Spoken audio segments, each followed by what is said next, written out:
Okay, so creepy guy in the park. My arm takes my arm, puts it in his arm, and we start walking, around the park. And we don't even get like a fourth of the way around the park before he stops and he starts like fondling my hand. And it's the weirdest thing. Like, it was very strange. This has never happened to my, like, nobody's ever done that to my hand ever before. And I was like, what are you doing? And then he tries to kiss me. And I'm like, whoa, sir. What do you think you're doing? This is no, no, this is not happening. We did not discuss this. No, I'm sorry. Bye bye. See you later. I'm just gonna leave. Bye. And so I like power walk away from this guy, and he runs and catches up with me.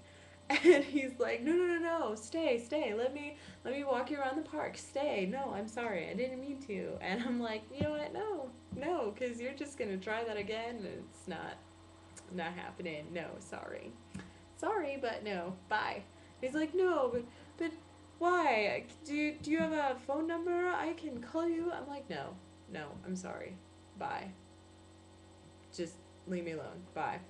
So I walk away again, and he follows me again and stops me again. He's like, but no, no, no, no, pourquoi, pourquoi, why, tell me why. And I'm like, because I'm not interested, and I, just am not interested. No, sorry, no. I told you no like 3 times now. Leave me alone. He's like, but when can I see you again? Do you have a phone number? Or I give you my phone number and you call me and just kiss me before you go. No. No. No and no. Sorry, but not happening. And do not follow me this time. You will not see me again. I am leaving tomorrow. Goodbye. And I get the hell out of there, hoping that he doesn't follow me. Creep. Oh, he was creepy. I don't know what it is with like me and creepy guys and old guys. Like, why is it creepy guys and old guys are the only people that hit on me? Like, do I have like a magnet or like a flashing neon sign somewhere around me that's like, hey, creepers and old guys, this girl, you want to hit on this one? I really, no, no. This is not how Becca's life is supposed to go at all. At least dating wise, at all. I'm just saying.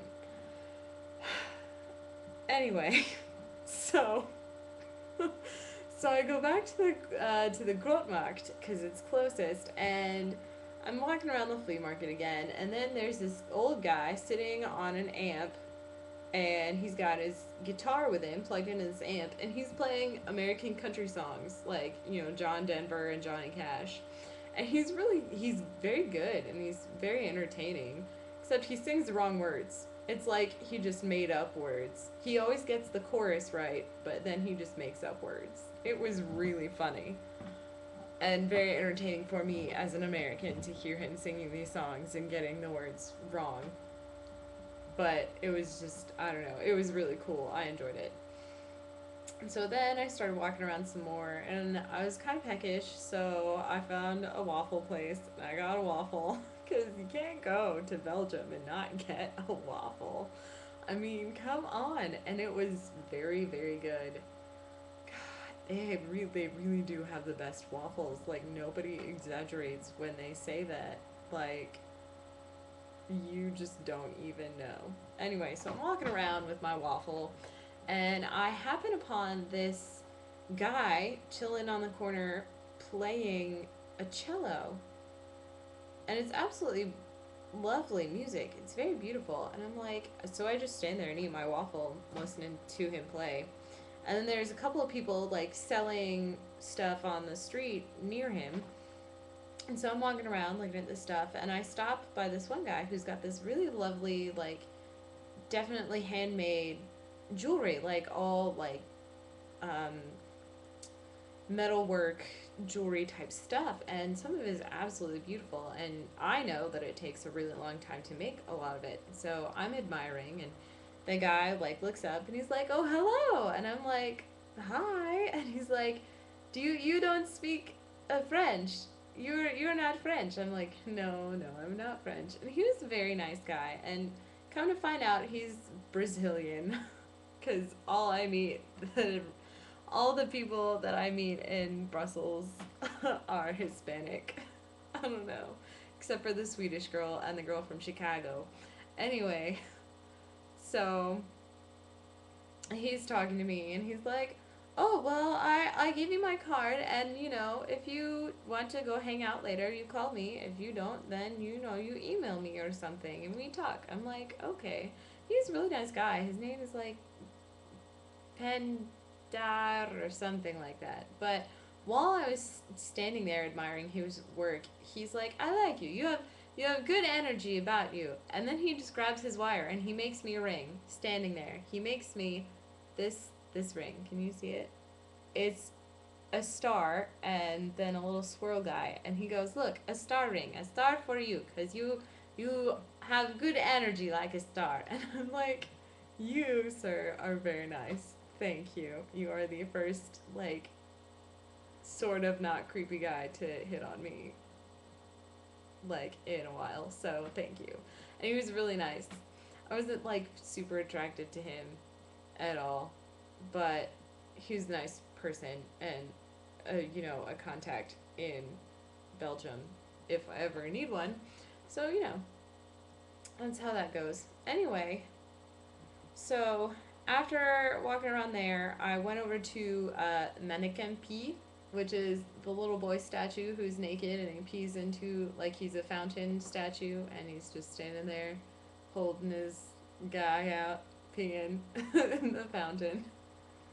And they dress him up in costumes for various holidays, and he was dressed up in some sort of like sailory type costume when I went to see him. But he was still there in all his glory, just peeing away in the fountain. And it was pretty cool. It was pretty cute.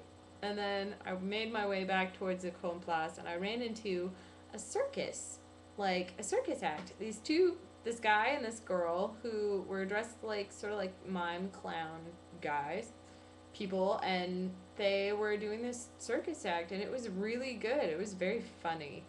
They had very good comedic timing, and it was very entertaining. And so then, after that, I decided to head back towards the hostel so I can find some dinner. And then, of course, it starts raining. So I'm like, oh, Belgium, why do you do this to me? And it's not really actually just Belgium, though. It's like the northern area that I'm in is like, will rain, and then it'll stop raining and be sunny, and then it'll rain again. And it's kind of annoying, just a little bit. But, whatever. Anyway, so it starts like drenching downpouring. So I end up stopping in this cute little like sandwich cafe place, and I'm like, you know what? I will just stay here for dinner. And so I go inside and I ask the waiter guy. I'm like, do I pick a table, or do you seat me? And he's like, you are alone? I'm like, yes, I'm alone. And he goes, oh, but why?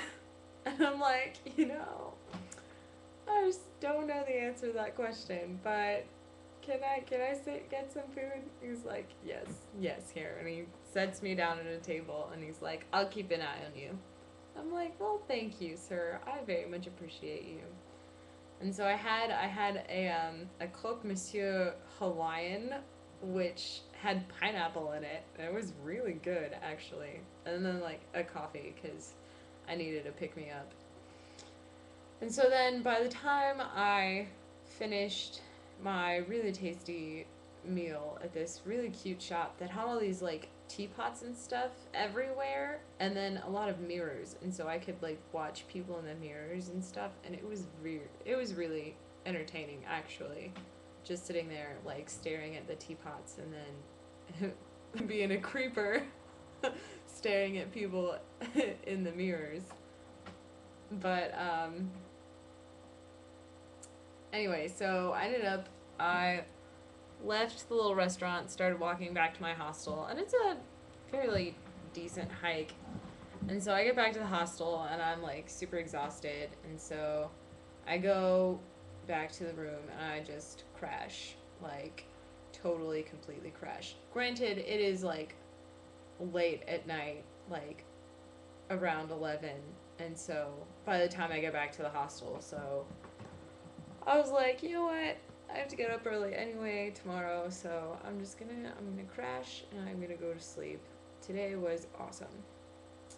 So I go to sleep and then I get up the next morning and I go to breakfast with the two Argentinian girls that I met and the two Brazilian guys. And then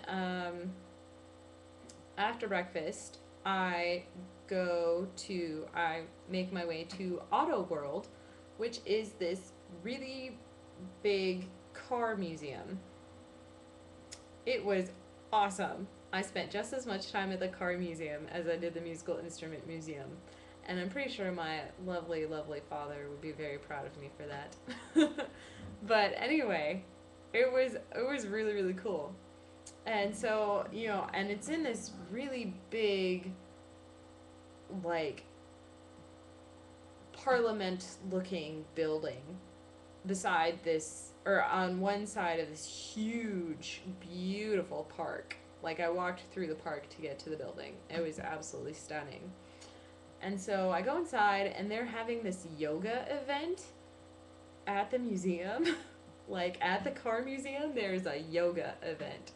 And I'm just like, okay. And there are two, like, booth things set up, so I just pick one, and I go to one. And she's like, hi, did you sign up beforehand? And I'm like, no, no, I didn't. I'm just, here to see the museum. She's like, oh, okay, that's fine. You just sign here. And I'm like, for the museum? To see the cars? And she's like, oh, no, we're having a yoga charity event. Oh, that's cool. I'm not here for your yoga charity event. Sorry. She's like, okay, it's fine. You just go to the other booth. I'm like, okay. So I go over and I get my ticket and I go into the museum. And it's like the first thing you see, your eyes are assaulted with like 5 gazillion different colors. And then there's like the middle aisle has like mini race cars going down it, and then you start out with the oldest cars on the left and then work your way around back and forth through the museum to the newest cars, which are on the top level. And then in the very back, on the second level, the back middle section is all closed off to the public for the yoga event, and there are all these people up there like doing yoga. And so I'm walking around the museum looking at cars and reading information about all these cool old cars that I had no idea existed and stuff, while listening to like super awesome chill yoga music the whole time. It was pretty hilariously awesome.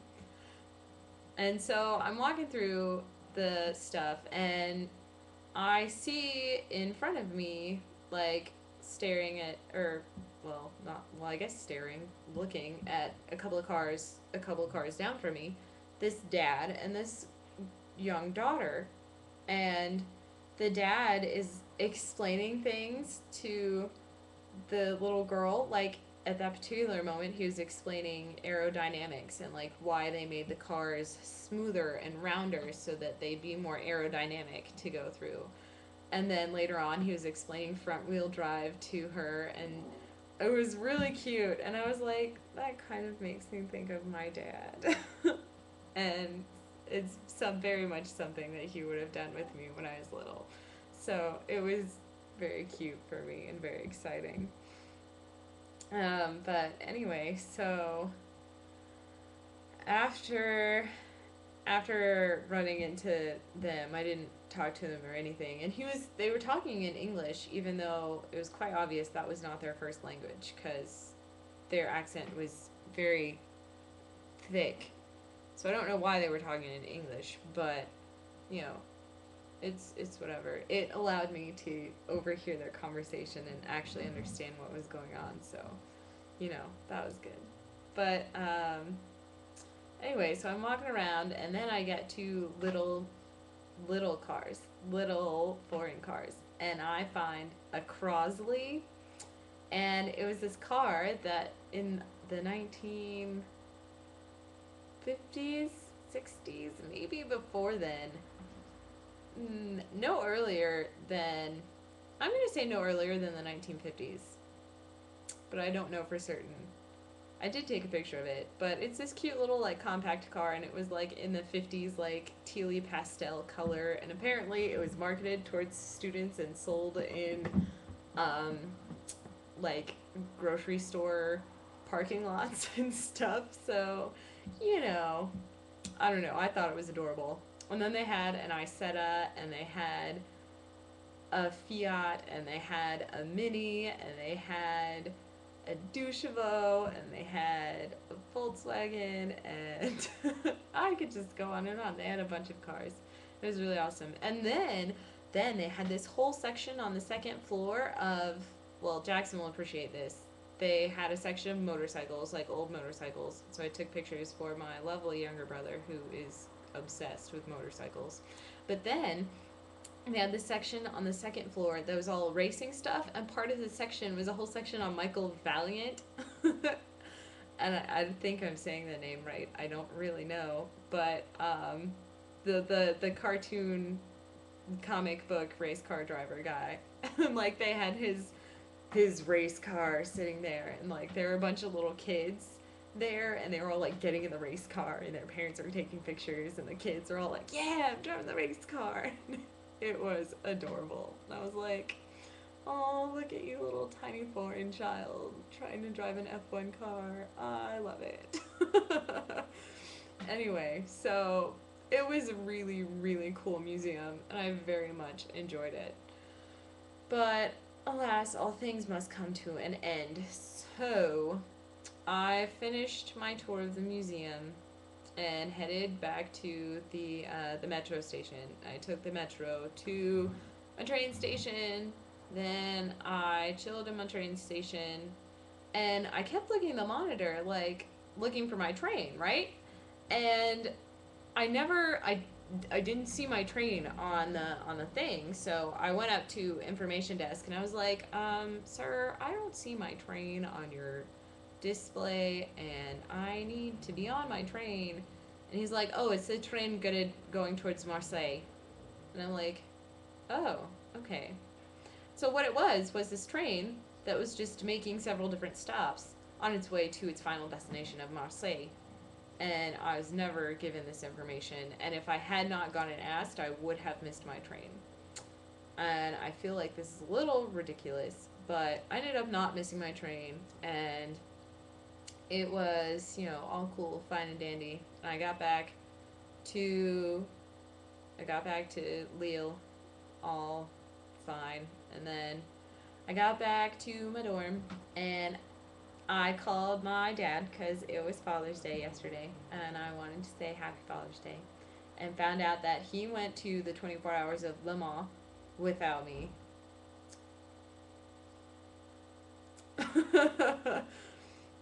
Like, I almost would have, like, I would have definitely gone to Le Mans for like a day and then gone to Brussels for a day. I could have, switched.